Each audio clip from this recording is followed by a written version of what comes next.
This conference will now be recorded. So today we're going to provide an update on Georgia's managed care market and related developments, including what to expect in 2021 with Medicare Advantage expansions, new healthcare exchange offerings, and the conclusion of the Peach State WellCare merger. So with that, I'll hand it over to Mike to get things started. Mike? All right.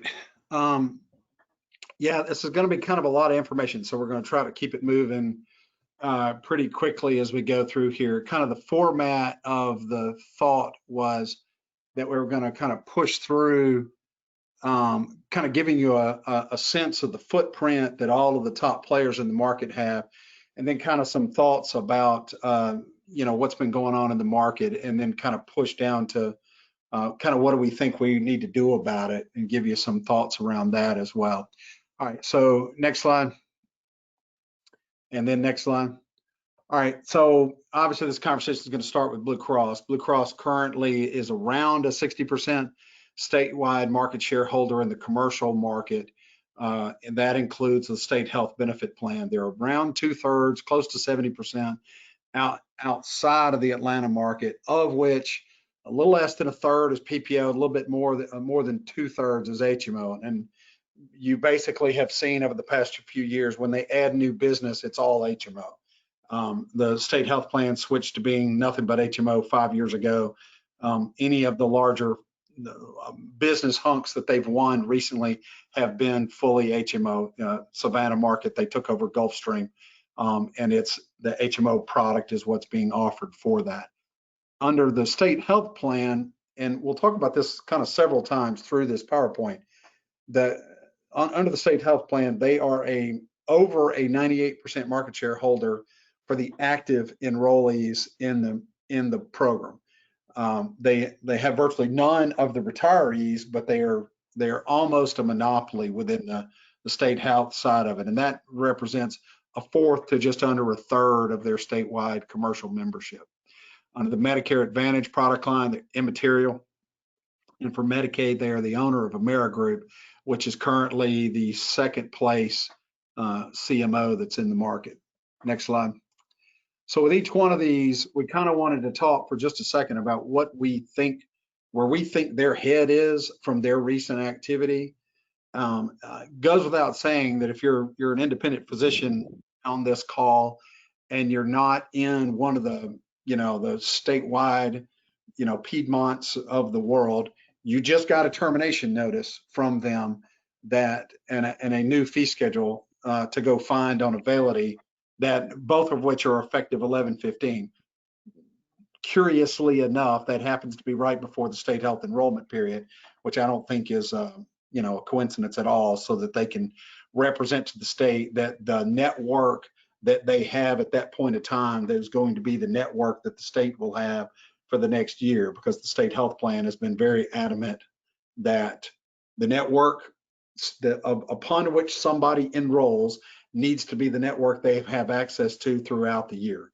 And so I don't think there's any question that it's got everything to do with the timing of the state health plan and why you got the term notice that you did just then. But the goals in that, and the goals on the adjustments of the physician fee schedules over the last several years have been to shift physician pricing toward E&Ms and away from surgical ancillary radiology type revenue.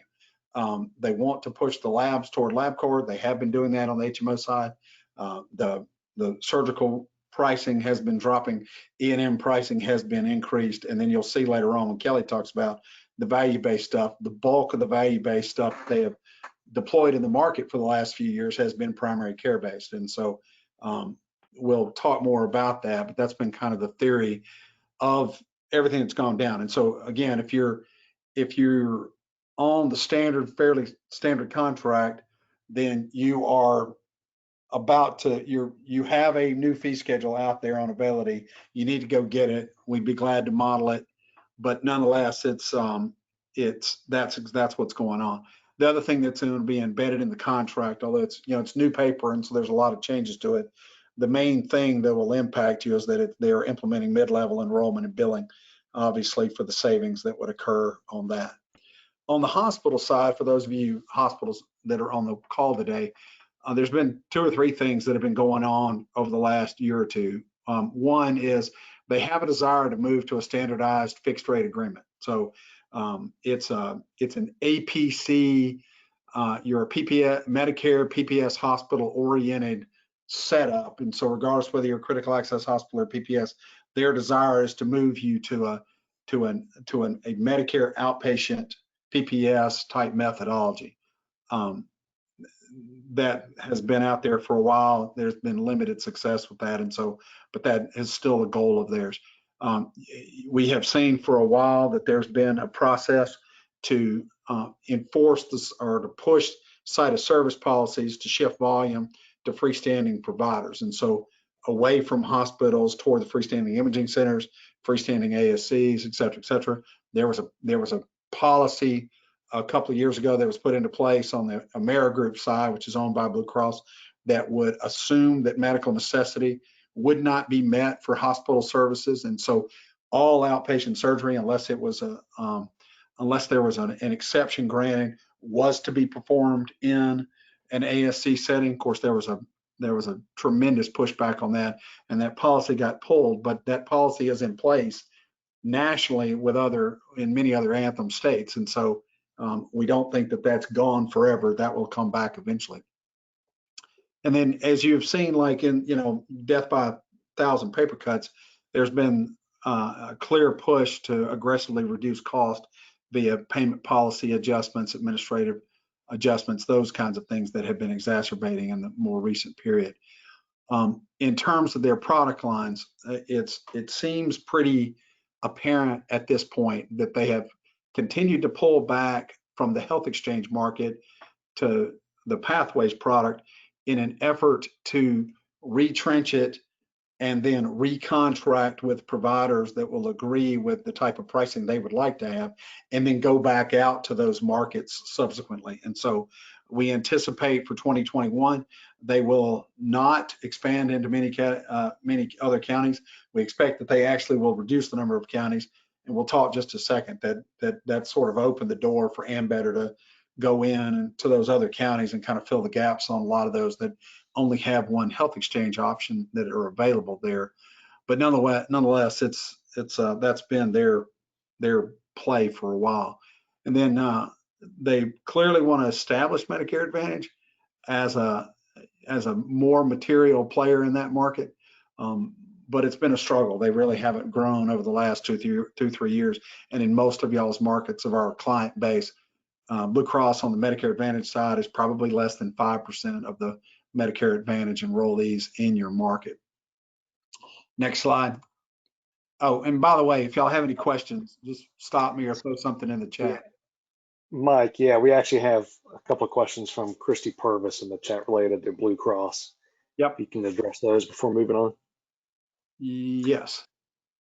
First, are we required to accept the new contract Blue Cross has issued, or have you seen them negotiable with any of the clients? I can't talk rate-wise, so we can talk offline about that. No, we have not seen them change the language of that contract yet.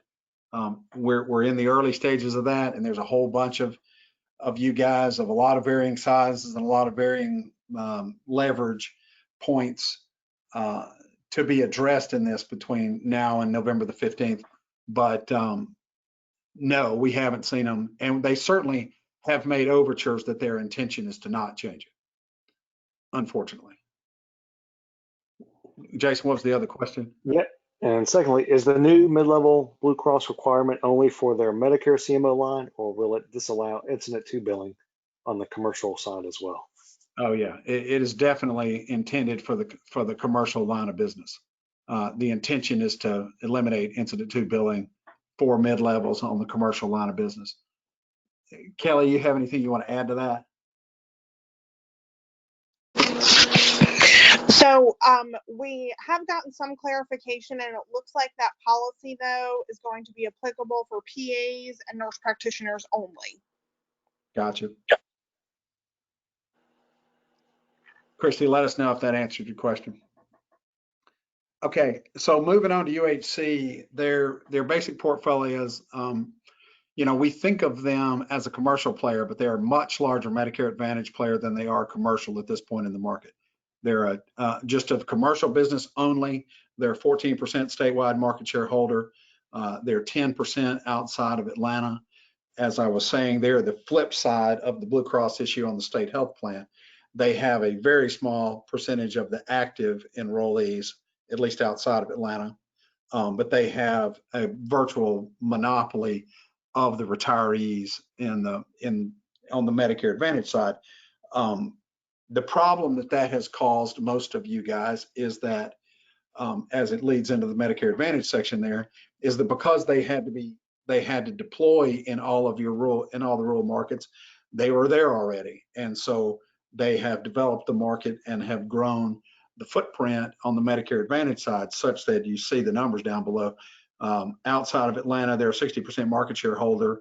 In the Medicare world, they are 85 to 90 in the rural areas. And so, you know, we have markets that are 95% Medicare Advantage in the local county for United. And so, you know, I was looking at one the other day where the particular hospital had 8 times the amount of Medicare Advantage volume for United than they did commercial. And so, you know, they're simply not a growing and, you know, much of a factor from a commercial standpoint.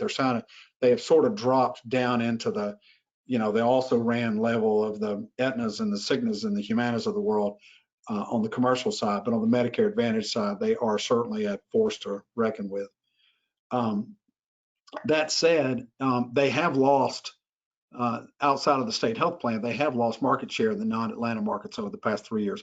I'll show you in just a second. The Aetna and Humana, after having been beat up pretty bad for a while, have come back pretty strong in those markets. And there's a lot of other players that are competing in the Medicare Advantage side, and they've lost. Principally, that volume has come out of United, which is helpful because, you know, United tends to be the worst administrative partner that's out there and the worst claims payment for everybody. They are pushing the alternate networks. Y'all have probably seen some solicitation related to workers' comp or injury finance or auto and all those kinds of things that they're trying to build out currently. It's not a big footprint of volume one way or the other, but they're trying to get those alternate revenue streams going for them. And they did have a push to be added as the 4th CMO. You know, with WellCare and Peach State merging, we will drop from 4 back to 3. And United was trying to pre-build a network to then be slotted in as the 4th one without the state necessarily having to do a full RFP.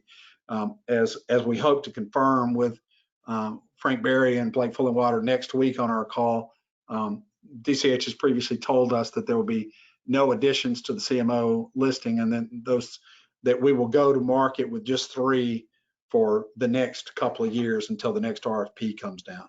And just side note, because I wanted to say it, that, you know, United generated record profits in the middle of the pandemic, and so congratulations to them. Next slide. If we're kind of summarizing what it feels like their goals are, they have a push to roll out a point of care platform, in theory, to ease administrative burden, improve quality. We've demoed the tool. The only issue is there's no financial incentive for anybody to use it. And so, whereas there's others that are in the market that offer other sort of SOAP note mechanisms that they're willing to pay additional money for the E&Ms on it, that's not currently United's model for it. And so, you know, nice tool, but I don't really see it going much of anywhere until they put some money with it. From a hospital perspective, they are another one that has attempted to shift the volume toward freestanding centers. Their versions of it have been more reference lab, non-patient lab, and radiology related. And it's clear to us that they believe that their competitiveness on the commercial side is solved via reductions of pricing. And so they're, you know, that will be an issue going forward with them. In terms of our perception of their emphasized product lines upcoming, they clearly have a desire to move back to the level of MA market share that they had a few years ago. At least part of the way that they're attempting to do it is when they have opportunities to make unilateral changes to go sub-Medicare in pricing of Medicare Advantage product line with providers, and to, on the commercial side, the carriers tend to price compete. On the MA side, they tend to have to service compete because the bell curve of the differential on the pricing to the providers isn't very much. The pricing tends to be pretty high bell curve, roughly related to Medicare. United is, and on some level, is trying to break out of that by moving farther sub Medicare than has occurred in the market before. And so it's clear that that's part of their emphasis over the next little bit. The establishment of the additional lines of business, that's clearly an emphasis of theirs, including Medicaid in that. So to gain access to that program, although, again, our perception is that that's not going to occur, at least for the next 2 or 3 years. Next slide. Aetna is 11% market share holder and is roughly the same outside of Atlanta. They've been one of the few that have been quasi committed to the rural market. Nobody has been fully committed to it, but they're one of the few that has been somewhat helpful out there. They're 2/3 HMO, but that's the contracts tend to be all products, and there's not a differential. There tends to be one payment platform for that.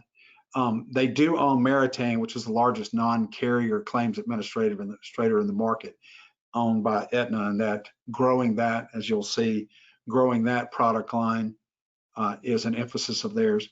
They are going to bid when the RFP drops for the state health plan in early 2021 for the 22 to 26 contract cycle, and so that's an emphasis of theirs. On the Medicare Advantage side, they do have a statewide product. It's been out there for years, and after being dormant for some time, the last 3 years have been pretty successful for them on that side. There's been a good growth in the outside of Atlanta market area. Then you have probably seen that CVS has acquired Aetna, and I think they're probably at their baby steps on how that integration works, but a lot of pilot programs in terms of the care delivery model in the Minute clinics around the CVS, using the CVS stores and health hubs and those kinds of things. So I think a lot of that is to be in the future seen on how that's going to play out in the market as payers become competitors, as they sit on both sides of the table related to that. Next, in our mind, their goals on the physician side have been to roll out the value-based plans to improve the physician satisfaction, improve care. One of the issues that the carriers always is kind of the sideline to doing the value-based care is to try to win over the physicians, such that the physicians win over their members. And so I think that's clearly part of Aetna's play going forward. From a hospital perspective, seeing a theme here that, in spite of the fact that we contracted on a certain service mix, it is their goal, like it's been Blue and United's goal, to shift volume to freestanding centers out there. They're a little softer approach than the other two, but it still exists, that they do want labs to go to the national labs, and they do want radiology to go to freestanding imaging centers. And so that's out there. As it relates to their product lines, it appears that they would like to become, they obviously would like to become an option for the 2022 state health benefit plan. They're building a network to join the health exchange deployment for 2022, continue to grow Medicare Advantage, and then compete in the claims administration world, the non-carrier network world via their TPA, their third-party administrator, Meritain. Next slide. Cigna, roughly the same share as Aetna across the state, lower outside of Atlanta, only 8%. They sell virtually nothing locally. It's all national, regional volume that tends to be the bulk of their covered lives. Their PPO HMO are on a similar platform, so don't have different administration of it like you do with Blue Cross. And then they've had flat or non-growing market share for several years running. haven't been particularly aggressive about attempting to go sell. They rely more on the national accounts to bring them volume one way or the other. They do offer a Medicare Advantage product, HealthSpring, that's generally in the Atlanta market and hasn't been sold over the last several years. In terms of their goals, not much. They also believe that they need to address the pricing gap between them and Blue Cross, and they, continue to want to support their national regional business with competitive networks, but no real local sales strategy down here. Next slide. From a Humana perspective, they're 7% of the commercial market, so pretty small in that world. They're split 40-60 toward HMO. A little bit of market share growth. They were the first that really got really aggressive in the level funded piece of the world, which most of the carriers have been slow to adopt. A lot of the other little carriers are out there, not in the big 5 or 6, have deployed versions of product like that out there. But Humana really was the one that's kind of led the way with the major carriers out there for it. Medicare Advantage, they were 10 years ago, they were 2/3 market share holder within the Medicare Advantage world. That is dropped, and now it's rebounded somewhat over the last year or two. Their goals are always to grow the Medicare Advantage line. That's their principal product line, and that's their big deal. And then to grow niche lines like level funded, small self-funded products. Next, in switching over to kind of the last two bigger players, not one of the top 5 that we normally would have talked about, but we're at a point in this state now where the Centene product lines, Peach State, Ambetter, and now with their purchase of WellCare, looking at one of our hospitals the other day, that Centene has a 2-time footprint, all product lines in, than say an Aetna does or a Cigna does, and certainly 8 to 10 times more than Humana did with that particular client. And so they're accumulating up parts to have a fairly robust product line here. They are post their purchase of WellCare, they're the largest CMO in the state currently before the reattribution occurs in 2021. Between WellCare and Peach State, they're over half of the CMO population that's out there. Within the health exchange, they're the largest health exchange in the state. They're going to be the only carrier in well over half the counties for 2021 is our perception, although it hasn't been released by the DOI yet. In the Medicare Advantage world, they are deployed under the WellCare name for the next couple of years at least before they move the Ambetter, Centene's Medicare Advantage line is called Staywell. And for now, they're not utilizing that name. They're going to keep it under WellCare, which makes sense because WellCare does have a pretty big Medicare Advantage product line out there, and that has been somewhat growing outside of Atlanta.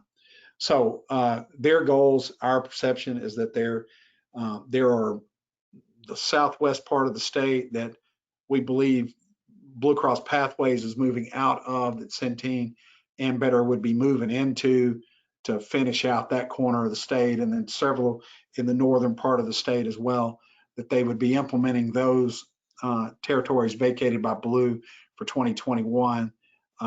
They would continue to implement the network merge with WellCare CMO product line and then grow everything they have. And they have been successful in growing everything they have over the last couple of years.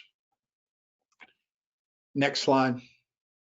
CareSource, which was obviously the 4th Medicaid managed care plan that was added, I guess 3 years ago now, is rolling out other products. And so it currently doesn't have the market share of the previous 6 that we've talked about. However, with an offering in Medicaid, Health Exchange, and Medicare Advantage for next year, I would suspect that they're going to grow as well. And so they're currently the 3rd largest CMO in the market. With their Health Exchange, it's rolling out certain markets in 2021. Their current plans were to be statewide for 2022. Medicare Advantage, the same thing, to launch in 21, add territory in 22, And then you see down below that our perception of their goals would be to grow CMO, launch the 2 product lines, and brand for growth. And then they do attempt to position themselves as a more friendly partner provider than some of the more established carriers. All right, next slide. Kind of pivoting from kind of an inventory of who the major players are out there. Our experience has been, as we've gone through this with you guys, is that the environment itself has gotten tougher over the past few years. And there are several reasons for that, some of which are listed on the slide here, like the nationalization of provider support. You guys have seen, like we have, that it's harder to get, even if you can get contact with the local representative, it's harder to get a decision made at the local rep level. At first it moved to the state level, and now it's moved to a regional level. You have to get to North Carolina to get to, senior VP level with United, for example. And it's been, between national call numbers and that kind of thing, just tougher to get to somebody to solve issue. The volume of the payer policy changes has grown dramatically, and it seems like to us that between that and the next one, the next couple, that there's no reason for the payers to necessarily have to launch a renegotiation with a provider to save money now. That, between payment policy changes, redirecting care away from hospitals, and then unilateral fee schedule changes, that you can kind of accomplish what they would want to without having to go down that path of an actual renegotiation where the goal is to reduce reimbursement. So that their tactics tend to be more in this direction. There also tended to be a lack of fee schedule transparency. Everybody is underpaid, that's a given. And that, when we do analysis, our numbers tend to match the national average of 3 to 5% underpayment overall. And then the more that the all products contracts go out, the more there's leverage that if you don't want to participate in pathways, for example, because either the rates or language is, not doable, getting out of that, but staying in PPO HMO has been increasingly difficult in recent years. And I know I'm depressing you, so we'll talk about some things to do about this here in just a minute. To couple that, go to the next slide. Y'all have probably experienced the same thing we have about, regarding the fact that there's just kind of a fragmented set of oversight that between, depending on the type of account that is generating a problem, there are just a million different places who have jurisdiction over that little piece of it. And it's been difficult to have one set of provider support mechanism out there. The Department of Insurance is as close as it gets, but their jurisdiction is really only over fully insured commercial claims. And so between the fact that only represents about a fourth or less than a third of even the commercial volume that's out there, they technically don't have full jurisdiction over a lot of even the commercial claims and issues that you have. And you heard the same thing we heard from Greg Conley and Commissioner King about sort of testing those waters, and that given the fact that there's oversight over the carriers, that when they offer other product lines, maybe a willingness to step over those lines, but nonetheless, by the letter of the law, they really don't have jurisdiction over that. And as you're going down the way here, DCH obviously has purview over straight Medicaid and CMO. The Department of Labor has purview over self-funded claims issues. CMS is over the Medicare Advantage programs. HHS is a fallback behind that CMS for Medicare Advantage type issues. DOD is there in theory for TRICARE issues, but for the most part, the bottom four, DOL, CMS, HHS, DOD, have been tough to engage and get anything substantive out of. And so the vast majority of your volume really doesn't have a good oversight with it, which leads us down to the bottom one, which is, you kind of, when all else fails, we're in the state and federal legislator game, which again has its own set of political issues that kind of goes along with it. which again, we'll talk about more in just a minute about kind of a couple of thoughts about where that should go from here. Okay. With that depression aside, I'm going to shift it over to Kelly and let her talk through the value-based care options that are out there currently. Thanks, Mike. Jason, were there any other questions that came in before we shifted into this topic? Nope, no other questions at this time. Okay.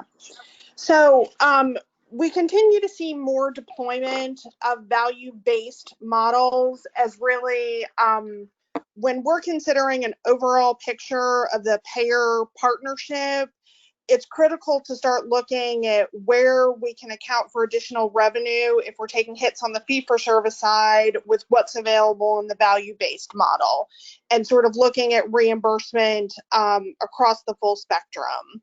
So just briefly to run down for our primary care models, really the strongest ones that we're seeing out there right now, Blue Cross and their enhanced, their EPHC program, which is really a medical home for Anthem commercial and Medicare beneficiaries.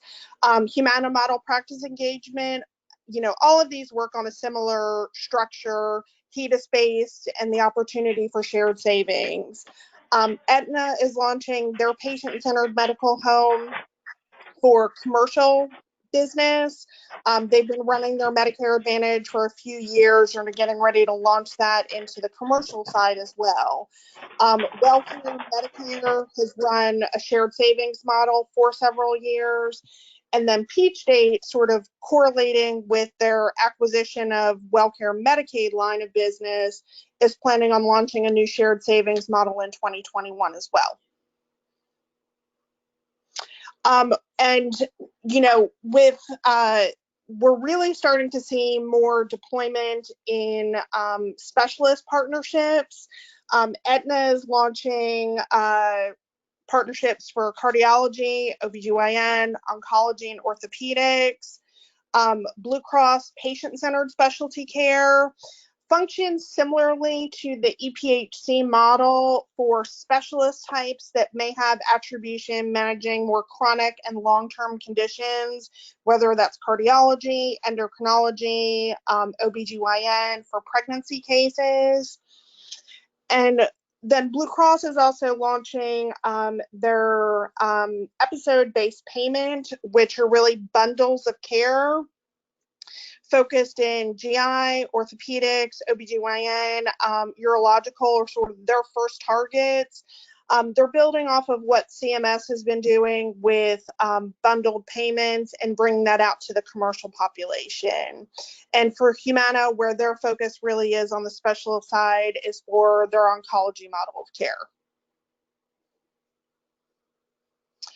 And as I'm sure you know, we're all well familiar with CMS's movement in this direction for traditional Medicare. ACOs have been in the market, I think, over 8 years now. Bundled care payment is pretty well entrenched for the Medicare population. CPC Plus hasn't come to Georgia yet. It's a primary care initiative, but want to hone in on the direct contracting model. Is that's a brand new opportunity that CMS is launching with partners for 2021. COVID has pushed back their start date from 1/1 to 4/1, but Jason, can you flip to the next slide? So we do have one payer partner that is moving towards a direct contract launch for April of next year. Some of you may be familiar with Clover. They're an MA plan that started in New Jersey, I think 15, 20 years ago. They've been in Georgia about 3 years now, planning a huge expansion for 2021. And they are also partnering with CMS on this new direct contract model, which is really sort of an easier step in to value-based care that is really no risk for providers. Some of the key features that are unique, it's operating really like an MA type plan operation. So they're going to be offering $4 PMPM, for attributed beneficiaries underneath that. Now this is for traditional Medicare. So over and above what you would receive on a fee-for-service basis. $20 Clover Assistant bump on any E&M services for those attributed patients, and the opportunity for shared savings. Mike or John, is there anything you guys want to add to that? I'm not really, other than the fact that it gives us the information as if we were in ACO to understand our own cost structure while not having to be in an ACO per se and have the limitations that go along with that. And besides that, ACOs don't really tend to come with a upfront PNPM payment for the primary care work or the E&M work that goes along with that. And so we're interested in the model for sure. No risk, no cost. I think there's an additional thought process here, though. Really go back and look at all the purported conversations around value-based medicine. There's a lot of people that believe that value-based medicine, as Kelly pointed out, is going to be a replacement on the fee-for-service aspect for up to 25% of your fees. Now, we may not see that anytime soon, but the reality of it is we, particularly in rural Georgia, are way behind in terms of understanding how to participate and be active in that model. And so this is a great opportunity at no risk to really get in here and find out where we are in terms of being able to embrace and achieve in value-based products. We do have clients that have done incredibly well in that space and have made a lot of money in the value-based side. So, but most of the time when we're in the rural areas, we tend to run into really a little, not so much resistance, it's more of a lack of interest. And this is a really easy way to get people in, begin the educational process. And what the ultimate goal would be out of this would be to identify either this group or a subset of this group that would be able to come back and participate in more aggressive programs, thus generating more aggressive revenues. Conversely, in this too, I think it's important that they're not going to limit participation to just PCPs. As we all know, in some rural areas, OBs still continue to do a lot of E&M. So you're going to have subspecialists that are going to be able to participate as well based on their attribution. So it's not necessarily going to be limited to, family practice or internist. It's going to include some of the subspecialists that have attribution. So that's really good because a lot of the plans won't do that.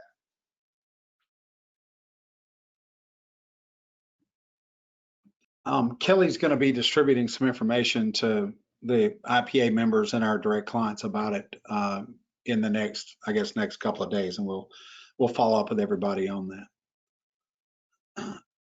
All right, Kelly, was that it?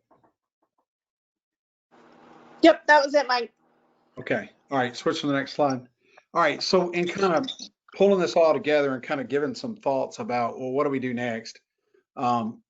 Just a few thoughts from our perspective. One, in the commercial market, to avoid, just straight depression, got to kind of remember that market diversification is the key. This market has continued to be kind of on the edge of so one carrier dominated that we run the risk of being South Carolina or Alabama, that it reaches a tipping point where other carriers just aren't going to be interested in coming to market because everybody's feeding off of the leftovers, because the winning carrier, in our case Blue Cross, has such preferential pricing and such a lock on the straight commercial market that everybody's fighting over the last 10, 15, 20% that's out there. And so you see the numbers. And so continuing to do that, or to think in terms of diversifying the market. So what can you do about that? Well, you can support other carrier commercial product lines as they come down the line. As Aetna, for example, wants to go after state health plan. We tend to be in favor of that kind of stuff because we think that having more competition in the state health plan and more options available there is a big deal. We tend to want to support the non-blue, we call them BUCA, but Blue Cross, United, Cigna, Aetna, Humana product offerings for those other smaller players. Yeah, it's a pain in the butt to have to deal with all the various administrative platforms that go with dealing with several other carriers out there that have little small pieces of business. But nonetheless, the flip side of being an 85% Blue Cross state has its own set of challenges as well, which are more directly financially impactful than doing that. And so we tend to want to support it. And then for the rural hospitals, for example, developing and participating in community network offerings tends to be another one of the plays that's out there. If there's a way to get to market and offer something that's not with any of the carriers, that's with a TPA, a local network that pulls business away from any of the other carriers. And then even to the point of developing that, if that's what needs to happen, tends to be a key point to us. Secondly, we got to, as much as we sort of tout, let's get to the DOI, we have heard multiple times from them that there's not enough complaints. Oddly enough, the bulk of the complaints that come to the Department of Insurance are related to other types of insurance claims. They're not related to health coverage. And they have told us directly, if you want us to support you more, we actually need more complaints to come. We can do that.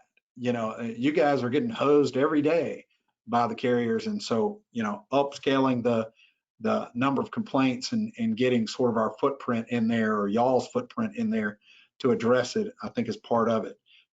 They've committed to quarterly meetings, and of course, we're not the only ones that talk to them. And so, and they're doing their own town halls and all that kind of stuff. They're here in Savannah today, but being able to find the, you know, multiple sources to develop relationship with them and having frequent contact with them while having an ongoing flow of very concrete, specific complaints that we follow through with them is part of the play over the next year or two for sure.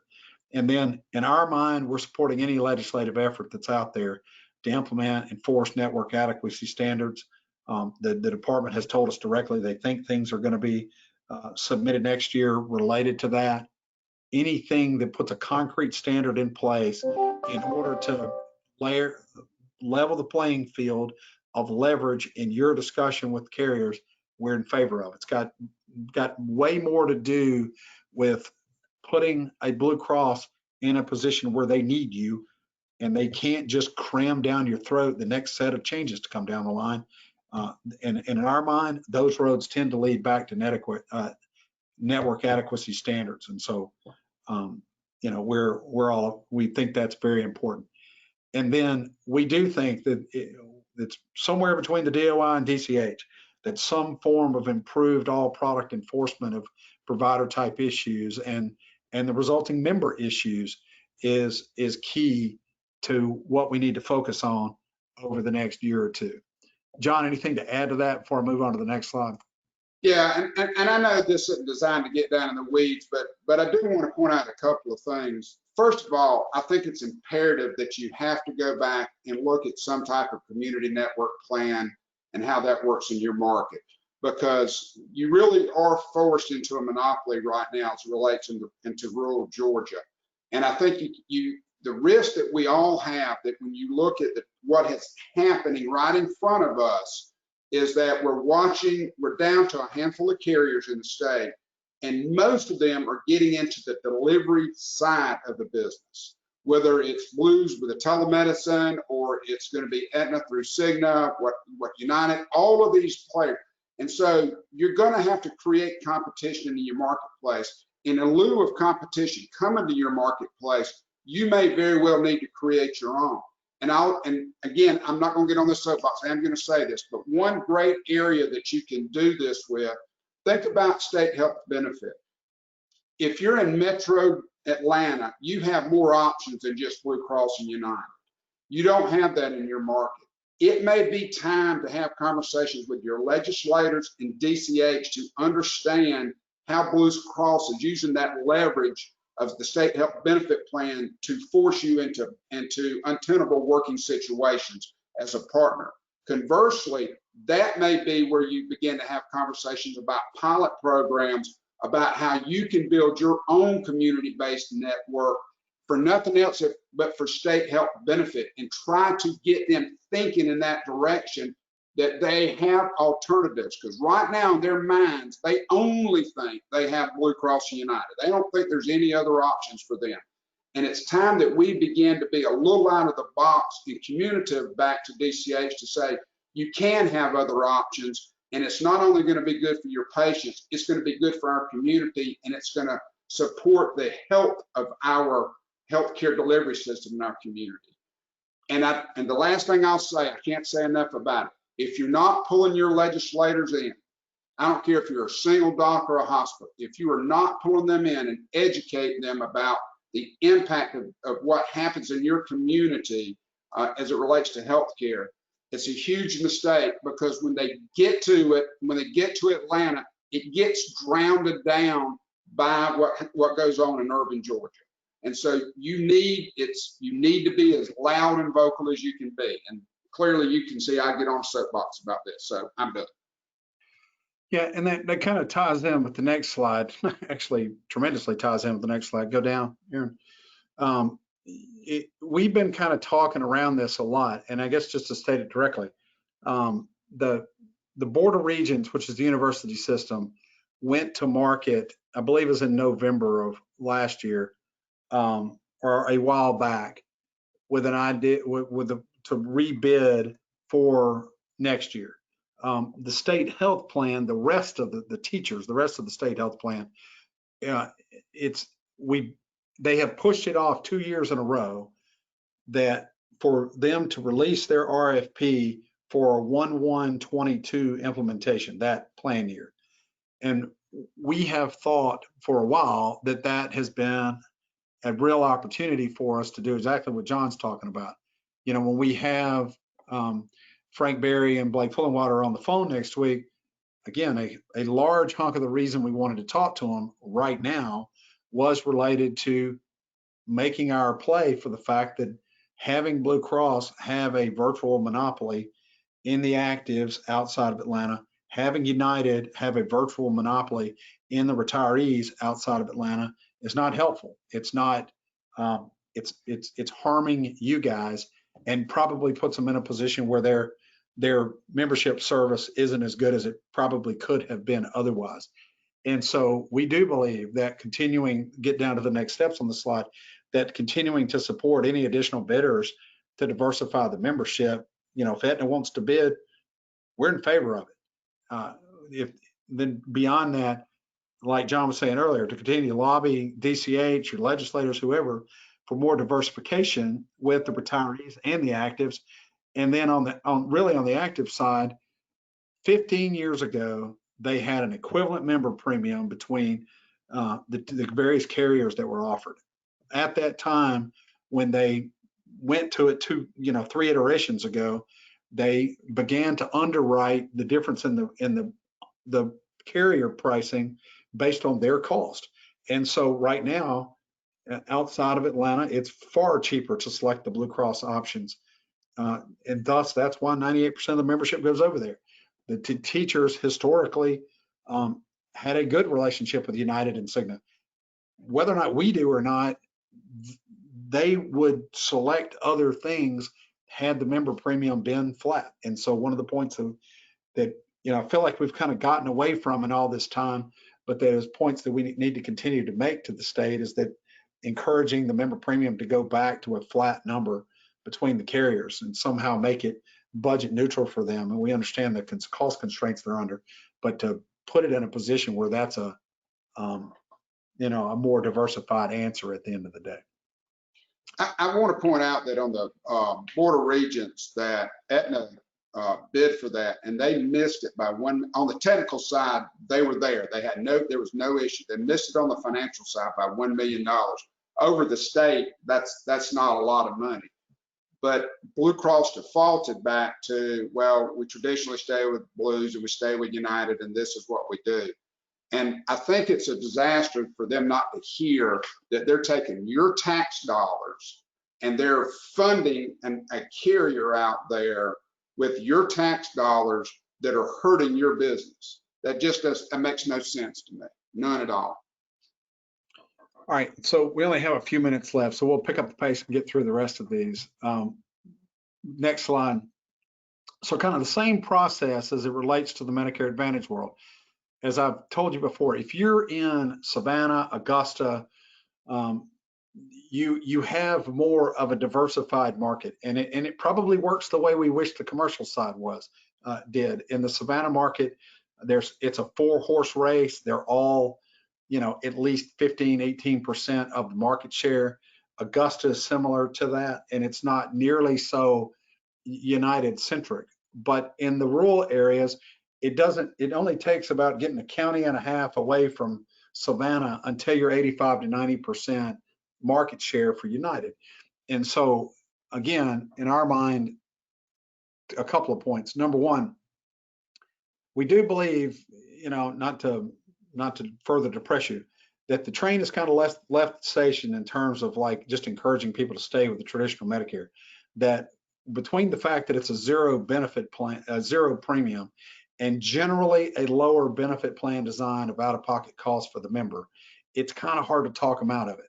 That's why 19 to 20 was the largest increase in Medicare Advantage increase in the state of Georgia.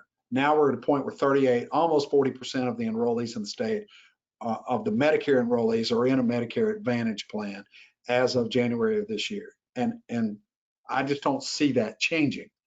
So, I mean, we can encourage it in pieces, parts for everybody to stay put, but it's hard to support the math of that when it's no premium and lower out-of-pocket cost. And so that said, we're kind of, I believe we're sort of stuck in this mode, which means a couple of things. A, for the practices, more administrative burden of getting our money, and B, for the hospitals, a much smaller over time safety net for being cost-based with Medicare in the first place. And so that said, there are several other players that want to come into that market. Clover is one of them, CareSource. You see the other ones that are listed down there. And it's like that because the state tends to be kind of high cost, and the perception is that there could be cost saved, which obviously is a problem to you, but it is probably more pointed at the tertiary hospital cost. But at the end of the day, our thoughts in terms of sort of next steps are support the non-UHC players in your market. As Clover, CareSource, any of these guys come to market, our theory has been that market's got to get diversified just like the commercial market does. We would be leery of the Blue Cross MA growth because, we do believe that's one more platform that could be ultimately harmful if they did move to a state of dominating this side of the world like they do the commercial world. I'm not even sure I can really get my head around that if that was the case, but nonetheless, to be leery of that. Lobby for DCH for more state health diversification with the retirees, like I was saying a minute ago. And then, as Kelly was alluding to earlier, to engage the value-based initiatives as brought forward. If your primary care in the rural market, the line to increased reimbursement is far more going to be through the value-based play than it is trying to get your fee-for-service rates up. Next slide. On the CMO side, current players are out there, but obviously, Peach State's taken over WellCare. No new enrollment going into WellCare between now and when they go away for real, with the idea that the two networks are combined by May of 2021, and that there will be no enrollees in WellCare by the next enrollment, July of next year. So that said, in our mind, having all those just dump into Peach State. Peach State tends to be lower priced and a little bit more administrative burden than some of the other plans. And so lobbying for no United, that's a given. And then lobbying for full reattribution by DCH to kind of go back through their full enrollment process for it, which is, it's our perception that's what they're going to do, versus just dumping it all into Peach State, is what we think should happen. That they just need to redistribute among the remaining three that are out there and let it keep rolling from that perspective. Side point to you guys is that each one of you probably are holding a Peach State and a WellCare agreement, and that as the merger occurs, if you don't do anything, the lower of the two is just going to get taken. And so we encourage everybody to do the math and make sure that you take the steps to make the merger not be harmful to your organization, at least understand the impact of that, and take steps. If you're our direct client, hopefully we're handling it for you. If not, reach out to us. Then last one is engage the value-based initiatives. Same thing when brought forward. To the degree you have a chance to participate in those, depending on the administrative effort and the amount of money we're talking about, same thing, that there's probably a better path to improve reimbursement through that than straight fee for service. On the health exchange world, a lot of changes coming for 2021. Basically, it's Anthem Pathways going back, and Ambetter, CareSource, Alliant, and Aetna going out. And so we'll distribute a map that, or at least a county list that shows who's going where as soon as we have the final version of it, like I was alluding to before. But nonetheless, there is more competition coming to market on the health exchange without it being pathways to most of you guys. So that leads to the first point. Be leery of the pathways terminations. There's a lot of set of terminations out there in terms of hospitals that have been terminated and resulting physician providers that got terminated who had medical staff privileges at those hospitals. It's likely just an issue of the fact that they're leaving the county. So rather than letting that launch a renegotiation of all product lines, you may be okay just to do nothing because they're just not here and they don't need the contract and you don't need the contract. And so I would avoid overreacting to that if that's the position you're in. And then we continue to pound the beat of supporting the diversification in the market. Having more than one health exchange option in the county is important to you guys. Typically in each one of our counties, the health exchange population is the equivalent of, you know, the largest or the couple largest employers in that market. And so it's a big enough deal that we need to keep an eye on it. And having it grow to be one particular payer with only one option in town, again, puts them in a position to play dirty games that we don't want to. And so you know, we have a fairly good relationship with Ambetter, certainly versus Blue Cross, but even if it's to hold them accountable, that's a worthwhile venture to stay on top of. Next slide.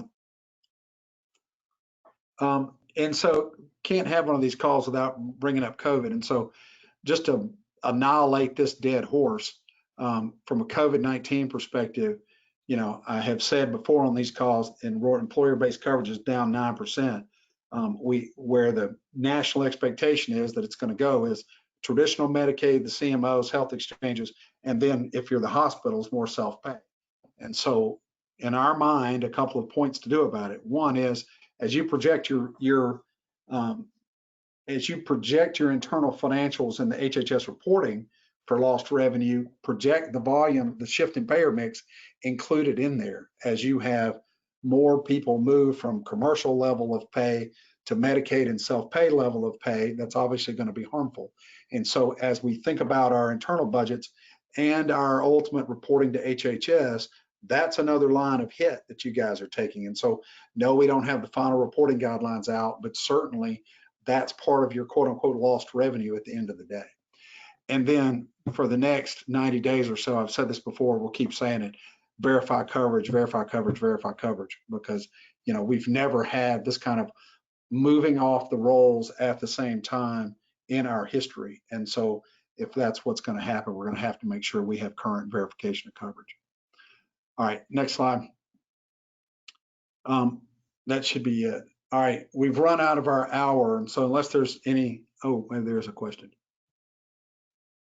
Yeah. Jason, any other questions? John, any closing thoughts? Yeah, just finally, you know, the last thing Mike talked about earlier, that, you know, payers no longer have to come back to you to renegotiate your contracts to adjust your fee schedules. I do believe that it's imperative that we learn how to play in the value-based world, and the Clover DCE that's going to be coming to you, it's all going to move very fast, but to the extent that you can get yourself comfortable, it will be a tremendous education that is going to give you immediate revenue. And I've been around a long time. We've not had this combination before. This is a great combination to learn how to be in this space, not get hurt, but make more money. And it really is. You just please pay close attention to it. Good deal. Well, unless anybody has any more questions, thank you everybody for your time. We do appreciate it.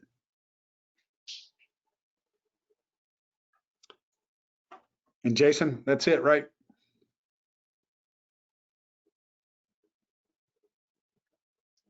Bye, y'all. I'll talk to y'all later.